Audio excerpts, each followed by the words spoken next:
Bem-vindos à primeira aula de estrutura de dados. E esta aula está dentro do primeiro grande capítulo da nossa disciplina, as estruturas de dados sequenciais, e dentro deste capítulo, as estruturas de dados sequenciais que usam vetores como substrato de armazenamento. É a forma mais simples da gente criar uma estrutura de dados.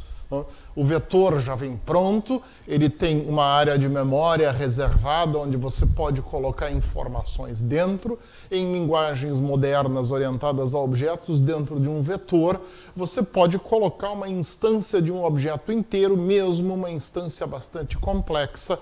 Tudo vai caber dentro de cada elemento do vetor. Então, para a gente começar aprendendo estruturas de dados, a gente vai começar fazendo isso com vetores, justamente porque uma parte do que você precisa, que é a parte de manipulação de memória, de colocar as coisas nos lugares, tirar, ver onde é que estão, você consegue já fazer usando o vetor. Depois a gente vai adiante e nós vamos olhar como é que a gente trabalha com estruturas sequenciais, aonde você mesmo gerencia a memória e você trabalha com variáveis do tipo ponteiro e endereços de memória diretamente.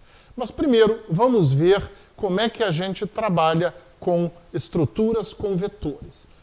Então, a primeira estrutura é a pilha. Como eu havia mencionado antes, naquela conversa introdutória, as estruturas de dados, na sua grande maioria, elas se baseiam em metáforas, que são coisas da vida real, que nós podemos pegar de um ponto de vista conceitual e trazer para dentro da computação. Então, a pilha é uma estrutura de dados que ela funciona como uma pilha normal. Eu trouxe aqui uma pilha de livros, livro de matemática, tá? E eu vou mostrar, com base nessa pilha, tá, uma série de coisas que acontecem também na pilha do computador, na pilha da estrutura de dados. Tá? Então vamos dar uma olhada. Primeiro, vale a pena a gente dar uma olhada nessa definição que nós temos aqui de estrutura de dados, que é a disciplina que estuda as técnicas computacionais para organização e manipulação eficiente de quaisquer quantidades de dados. Tá? Então, esse conceito, dentro dele, ele tem algumas ideias que estão ali imanentes. O que é? Primeiro, a questão de que a gente vai trabalhar para organizar e manipular. Quer dizer, a gente precisa, por um lado, poder guardar os dados e, por outro lado, a estrutura de dados ela tem que prover métodos que permitem a você manipular esses dados. A gente vai ver que isso a gente encara como se fossem operações sobre um tipo matemático. Tá? E, por outro lado, eu estou falando aqui nessa definição de quaisquer quantidades de informação. Então, essa é uma questão importante, tá? A eficiência. É muito fácil eu imaginar um algoritmo que é eficaz. Eficaz é um algoritmo que resolve um problema.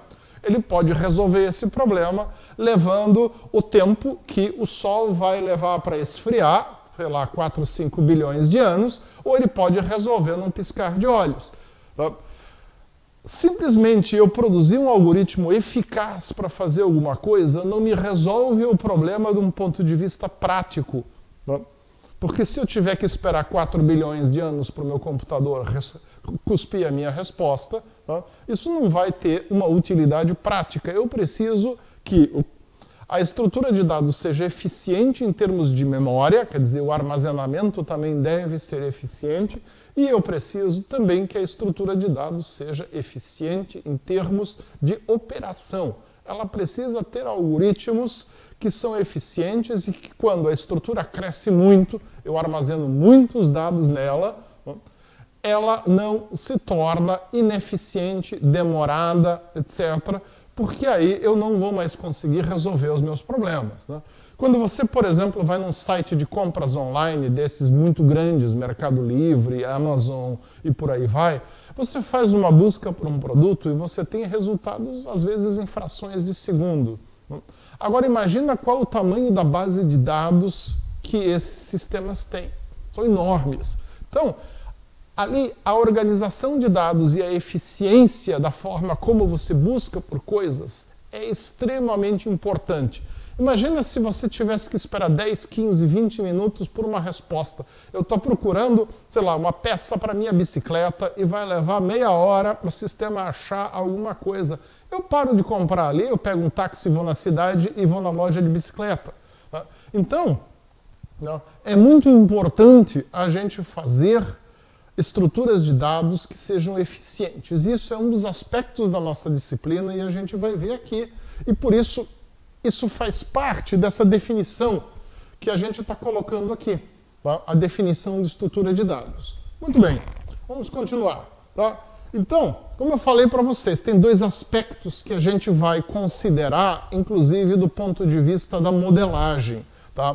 Por um lado é a estrutura, ou seja, como a gente organiza os dados, e eu já falei que nessa primeira etapa nós vamos organizar os dados dentro de vetores, mas eles vão ser organizados com lógicas diferentes, dependendo de qual a metáfora que a gente vai seguir, e a primeira metáfora é a metáfora da nossa pilha. Tá? E, por outro lado, quais são as operações que a gente vai fazer em cima desses dados. Isso também é uma questão importante. Tá? A ideia da estrutura de dados é que a gente não tenha que mexer dentro dela, mas sim que ela ofereça ao programador de aplicação que vai usar essa estrutura dentro de algum programa de aplicação, depois, um conjunto de operações. Operações que manipulam os dados dentro dela, operações que retornam informações, operações que consomem dados que o programa de aplicação, onde essa estrutura de dados é parte da lógica do programa, tá? Vai fornecer para a estrutura de dados. Tá? Dessa maneira, a gente pode encarar a estrutura de dados com a informação que tem ali dentro como um ente matemático que responde a um conjunto de operações e produz resultados de acordo com a operação que você executa sobre ele. A ideia, quando a gente projeta uma estrutura de dados, é sempre a gente visualizar a estrutura usando essa lógica. Tá? A lógica de que ela é um ente matemático e a gente tem operações sobre ela e que, para alguém que vê a estrutura de fora, tá? A estrutura de dados ela é uma caixa preta, não interessa o que tem lá dentro. Tá? Isso é um conceito em programação orientada a objetos, a gente chama isso de encapsulamento de dados. Em algum momento, nessa ou na aula que vem, eu vou mostrar para vocês uma figura engraçada do gato de Booch, tá? Que é um exemplo de encapsulamento de dados ali da década de 1990 e que a gente usa, mas isso é um pouco mais lá para frente. Muito bem. Tá?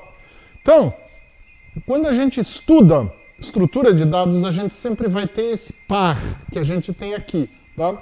A gente vai ter, por um lado, uma classe de objetos ou um tipo de dados, depende se é o programa orientado a objetos ou se é o programa estruturado ou modular. Tá? E eu vou ter um conjunto de operações ou um conjunto de métodos, tá? Que me implementam o comportamento dessa estrutura de dados. Tá? E a gente vai fazer a modelagem de todas as estruturas de dados que nós vamos ver aqui para frente usando esta lógica. Muito bem, então, resumindo, tá? A gente, dentro da disciplina de estrutura de dados, a gente vê sempre esse par, dado e operação. Isso é uma questão importante, não é simplesmente código que faz alguma coisa, tem uma lógica por trás e a gente sempre pensa nessa lógica. Então, vamos para as pilhas usando vetor. Então, primeiro, uma olhada na nossa metáfora tornada papel aqui, né, para a gente entender um pouquinho o que é o comportamento de uma pilha. Né? Então, o que é uma característica de uma pilha? Vamos tirar alguns elementos e vamos empilhá-los.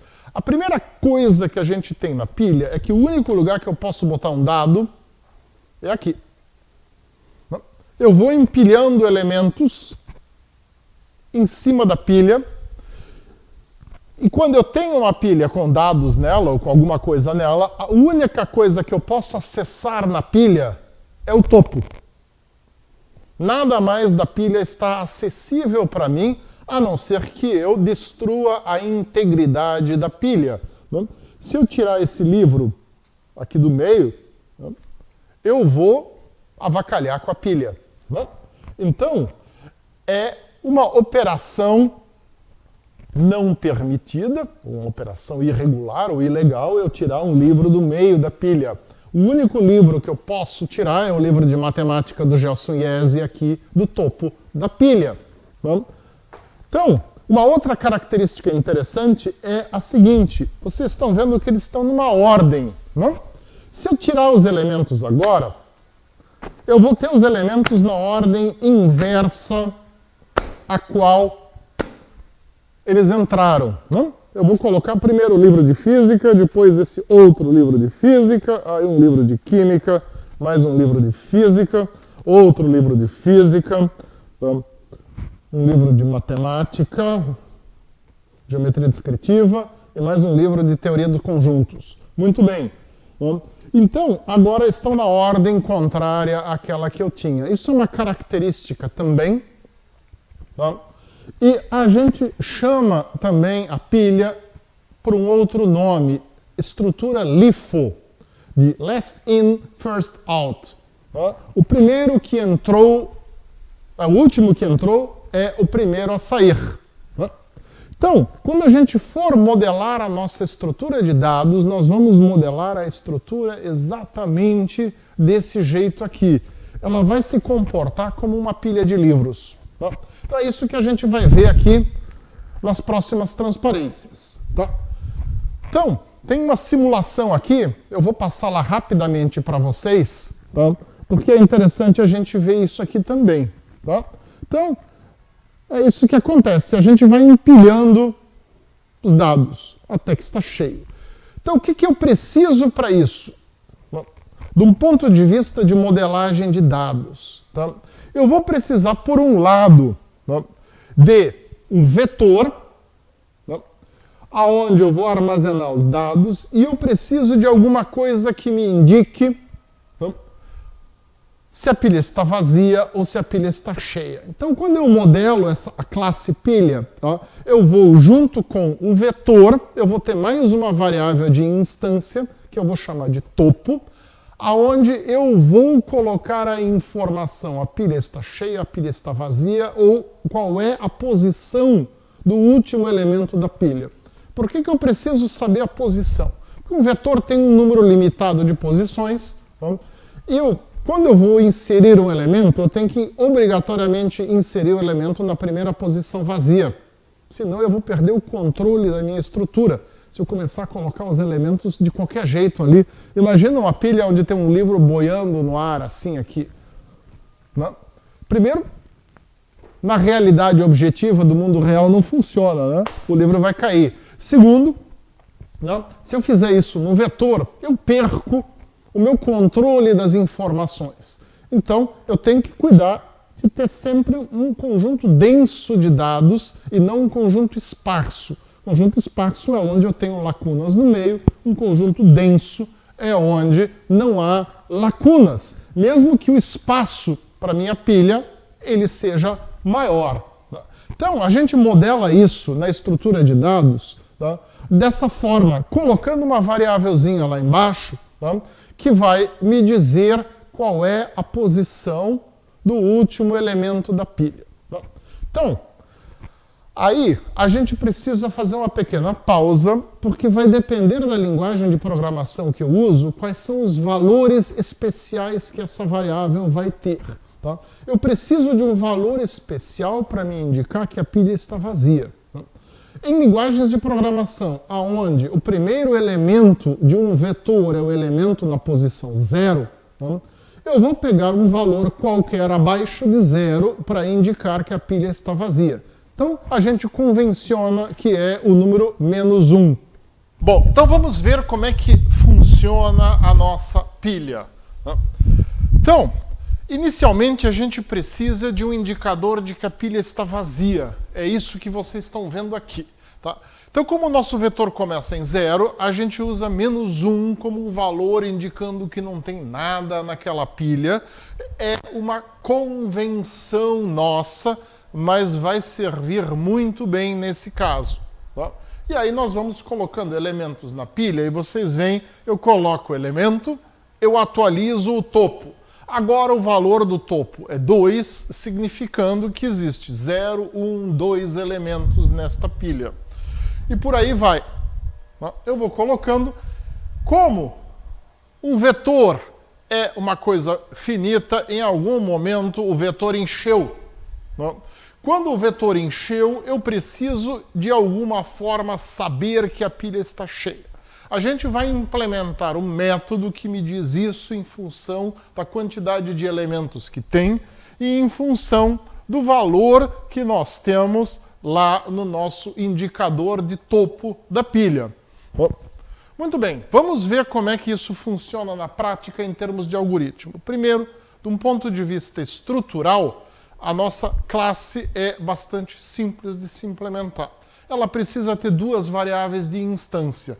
Um vetor, que a gente pré-define com tamanho grande o suficiente para a nossa aplicação, e a variável topo, que vai me indicar sempre a posição do topo da pilha.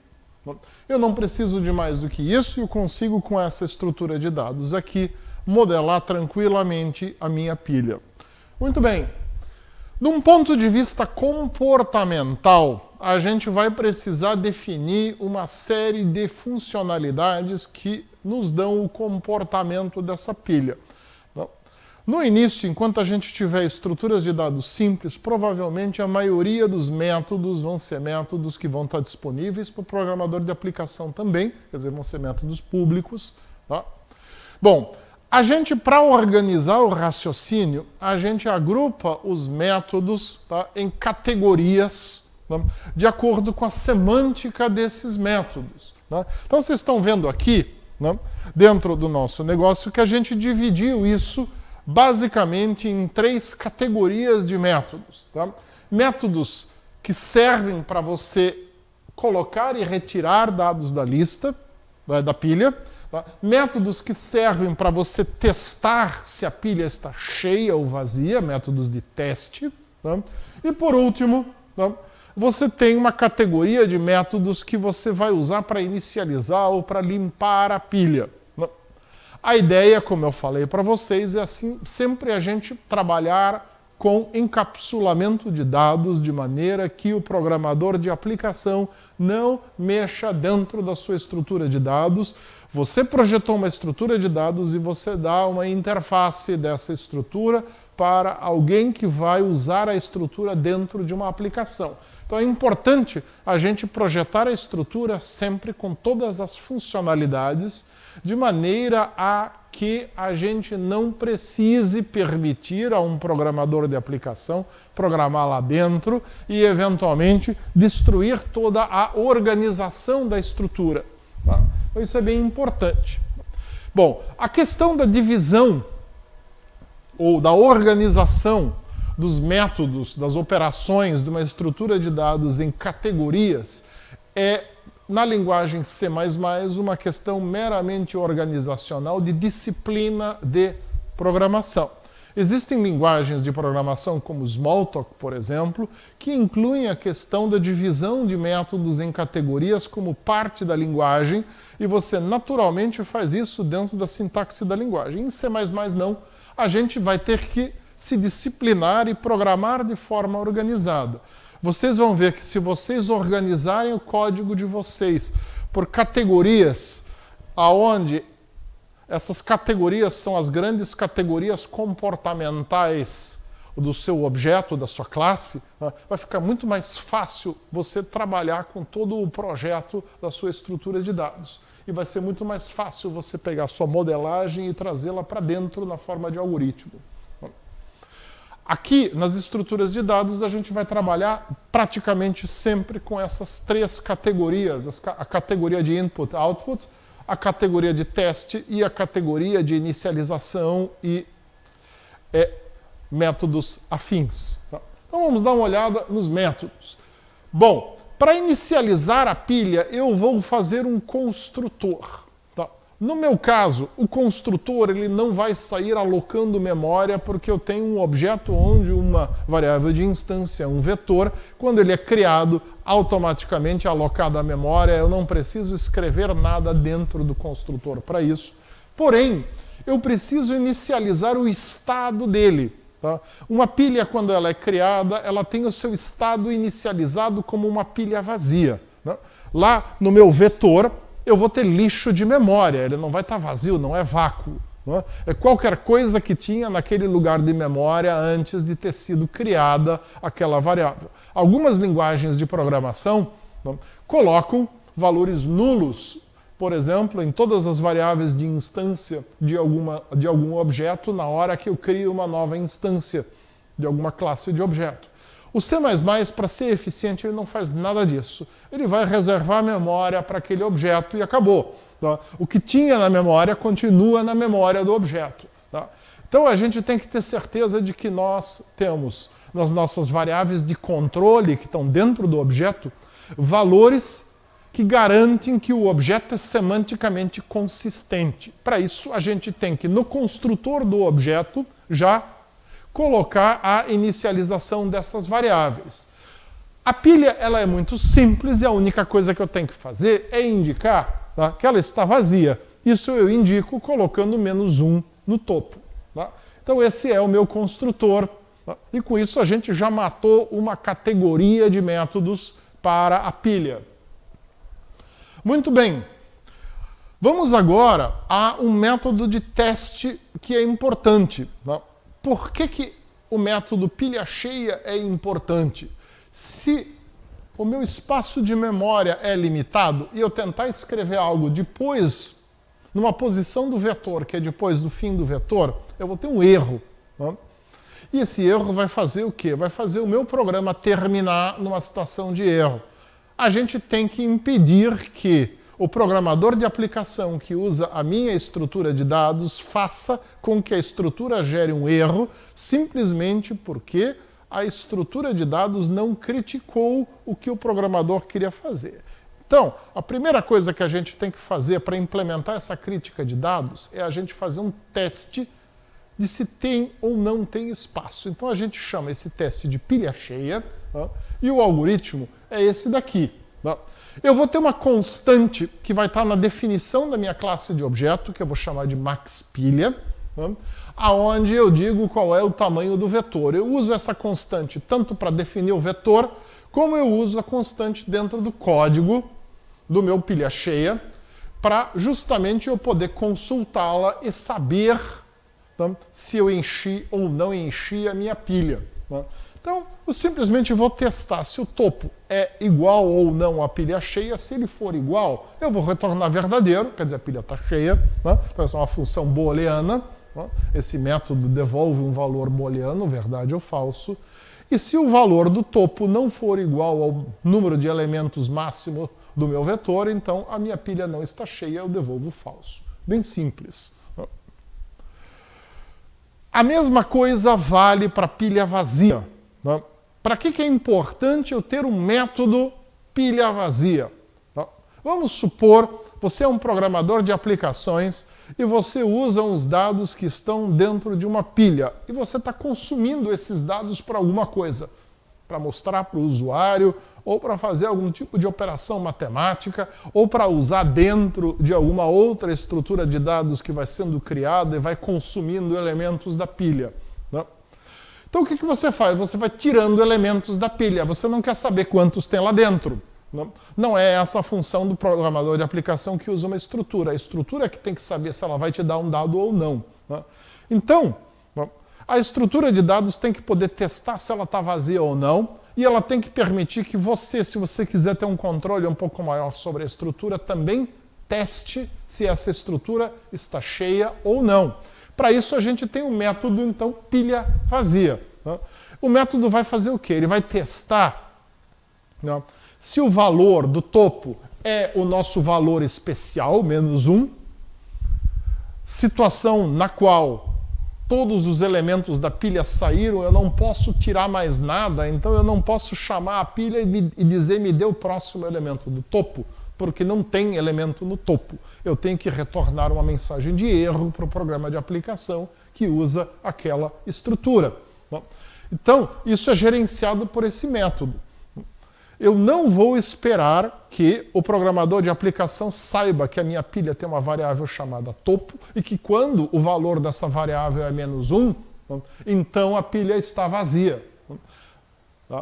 Esperar de um programador de aplicação isso é ruim, além do que, dependendo qual foi a lógica interna que você programou, isso pode ser diferente. Então, a gente não oferece essa variável de instância para o programador de aplicação, a gente usa um método que devolve um valor e descreve qual é o estado da sua estrutura de dados. Tá? Lembrando que vocês aprenderam em orientação a objetos, encapsulamento de dados. A nossa variável topo, ela não vai estar disponível para o programador de aplicação.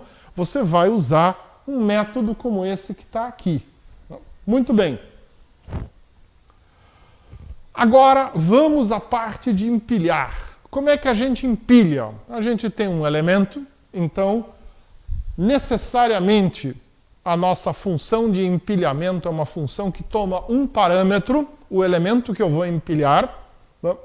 E o que mais? Ela vai pegar esse elemento e ela vai colocar na primeira posição livre, ela não vai colocar no ar aqui em algum lugar. Né? Eu vou pegar a primeira posição livre do meu vetor e colocar o elemento que eu estou empilhando lá, e quando eu empilhei, eu vou incrementar topo. Tá certo?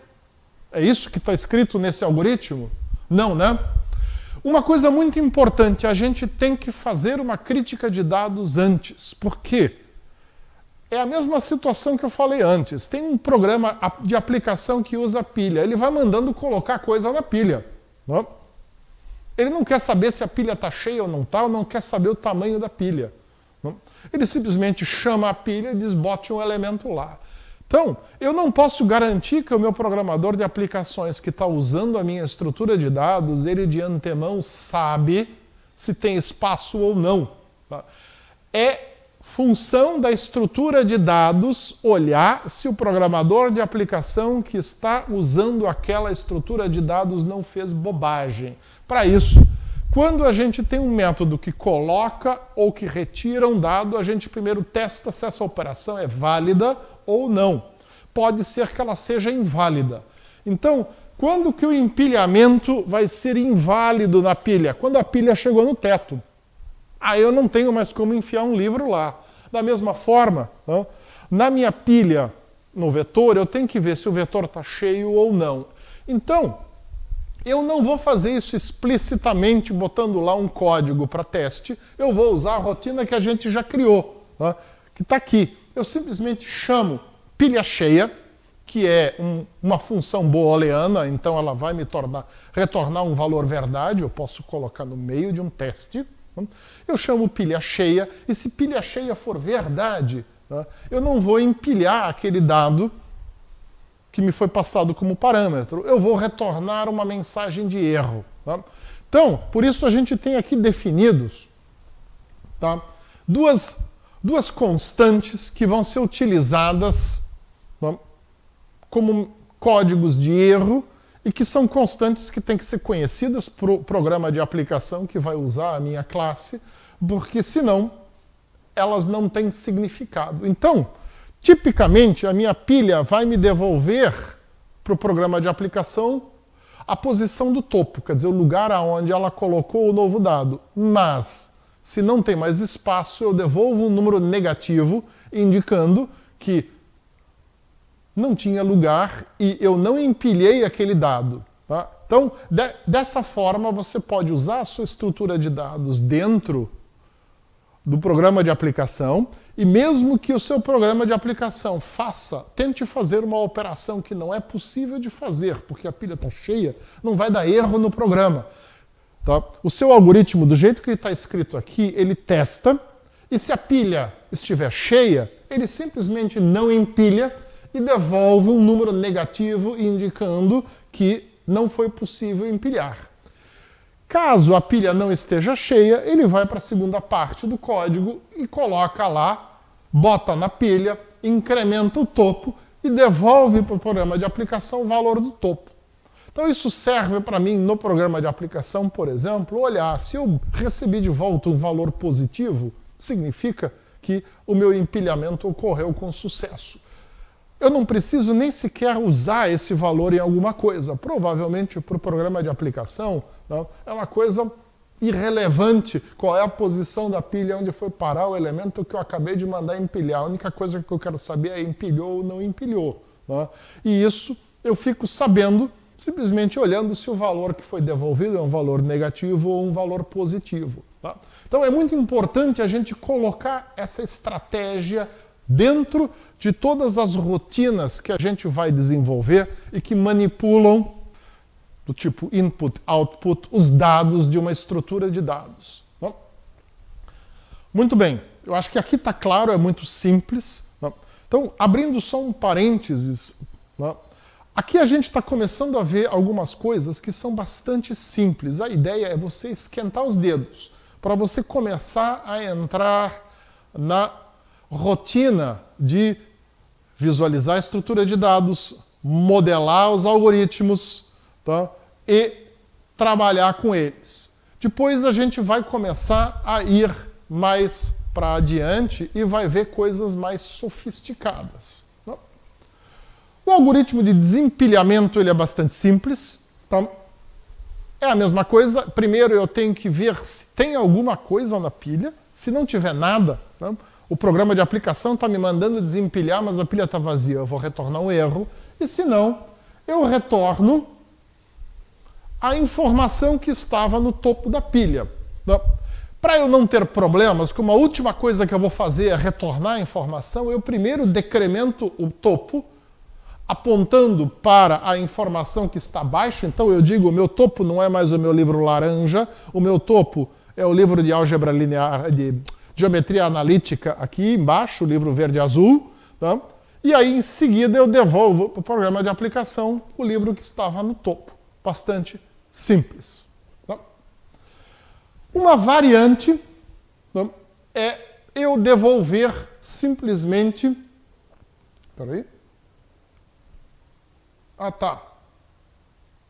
Uma variante, então, é eu retornar uma mensagem de erro aqui. Tá? É uma variante que provavelmente você não vai usar. Tá? E por último, nós temos um algoritmo de teste que a gente chama de topo. Tá? Isso pode ser útil tanto para facilitar as coisas dentro da minha classe pilha, como pode servir para o meu programador de aplicação, que vai usar a estrutura de dados se ele quiser testar a pilha, por exemplo, saber quantos elementos tem ou coisa parecida. Então, topo me devolve o topo. Tá? Como eu falei antes, é muito importante do ponto de vista de encapsulamento de dados, eu não dar acesso ao programador de aplicação à minha variável topo. Eu não quero que ele mexa ali. Tá? A gente cria uma função, tá? Um método que funciona como interface para isso. Então, agora que nós vimos a pilha, vamos para o primeiro trabalho que vocês vão implementar. É um trabalho em C++. A ideia é que vocês usem orientação a objetos, tá? Que vocês usem encapsulamento de dados e que vocês, com isso, tá? Que são técnicas que vocês já conhecem, tá? Vocês vão então modelar uma pilha e vão implementar essa pilha e criar um pequeno programa de aplicação para testá-la. Tá? Então, a ideia é o quê? Primeiro, você vai implementar todas as operações que a gente viu aqui. Tá? Você vai fazer um programa principal que usa a pilha como uma estrutura dentro do programa, que tem um menu aonde você vai ter acesso a essas operações, empilhar, desempilhar, etc., da maneira como está descrito aqui. Tá?